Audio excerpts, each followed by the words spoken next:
আজি কেৱল তিতাবৰে নহয়, সমগ্ৰ অসমৰ কাৰণে আজি এটা শুভ দিন, এটা ঐতিহাসিক দিন। কাৰণ স্বাধীনতাৰ ৭৫ বছৰ পাৰ হৈছে, কিন্তু আজি যি বলিষ্ঠ সিদ্ধান্ত মুখ্যমন্ত্ৰী ডাঙৰীয়াই চৰকাৰখনে গ্ৰহণ কৰিছে, মই এগৰাকী তেখেতৰ সতীৰ্থ হৈ পেলাই আৰু জনপ্ৰতিনিধি হিচাপে মই অভিনন্দন জ্ঞাপন কৰিছোঁ। আজি আপোনালোকে দেখিছে জিলাৰ প্ৰত্যেকটো সমষ্টিৰে জনসাধাৰণৰ যি আশা আকাংক্ষা আছে, সি খৰতকীয়াকৈ ৰূপায়ণ কৰিবৰ কাৰণে সফল হ'ব। তাৰ কাৰণে এই জিলা বনিছে। জিলাত এজন অতিৰিক্ত উপায়ুক্ত থাকিব, দুজন আকৌ বিষয়া তেওঁলোকৰ লগত থাকিব, এটা তেওঁলোকে টিম বিষয়া থাকিব, যিসকলে বিভিন্ন ধৰণৰ বিভাগৰ যিবিলাক আঁচনিবিলাক আছিল, এটা সময়ত সেইবিলাক ডিষ্ট্ৰিক্ট জিলা আয়ুক্তৰ ওচৰত ন্যস্ত আছিলে আৰু সেইখিনি কৰিবলৈকে আচলতে যথেষ্টখিনি অসুবিধা হৈছিল। এতিয়া সম্পূৰ্ণ নাইকিয়া হ'ব, সময়ৰ সদ্ব্যৱহাৰ হ'ব, প্ৰশাসনিক তৎপৰতা হ'ব আৰু আশা কৰিছোঁ ইয়ে জনসাধাৰণে যিবিলাক অসুবিধা বিগত সমস্যা ভুগি আছিলে সেইখিনি বহুলাংশে নাইকিয়া হ'ব আৰু সমষ্টিটোৰ যিখিনি উন্নয়নমূলক কাম কাজবিলাক আছে, ডেভেলপমেণ্ট এক্টিভিটিছবিলাক আছে, সেইবিলাক খৰতকীয়া হ'ব।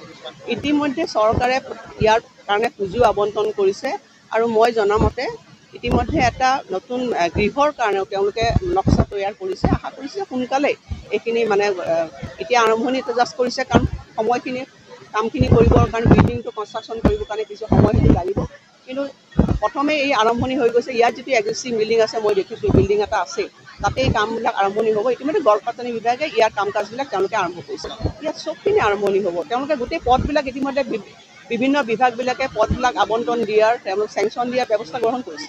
এতিয়া উদাহৰণস্বৰূপে এতিয়া মোৰ বিভাগটো ইতিমধ্যে মই কেবিনেট মুভ কৰিছোঁ যে আমাৰ যিবিলাক অফিচাৰ আছে ইয়াত চাব ডিষ্ট্ৰিক্টবিলাকত দিবৰ কাৰণে। ইতিমধ্যে প্ৰত্যেকটো চাব ডিষ্ট্ৰিক্টত আমি বিষয়াবিলাক দিবৰ কাৰণে আমি ইতিমধ্যে প্ৰত্যেকটো বিভাগে আমি নিজৰ পৰা আমি সেইখিনি কাম কৰি আছোঁ।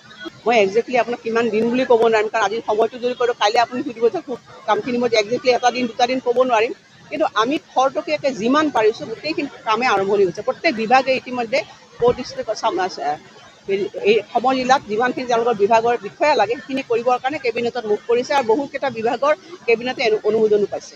ইতিমধ্যে চৰকাৰে ইয়াৰ কাৰণে পুঁজিও আবণ্টন কৰিছে আৰু মই জনামতে ইতিমধ্যে এটা নতুন গৃহৰ কাৰণেও তেওঁলোকে নক্সা তৈয়াৰ কৰিছে। আশা কৰিছে সোনকালেই এইখিনি এতিয়া আৰম্ভণিতে জাষ্ট কৰিছে, কাৰণ সময়খিনি কামখিনি কৰিবৰ কাৰণে বিল্ডিংটো কনষ্ট্ৰাকশ্যন কৰিবৰ কাৰণে কিছু সময় লাগিব।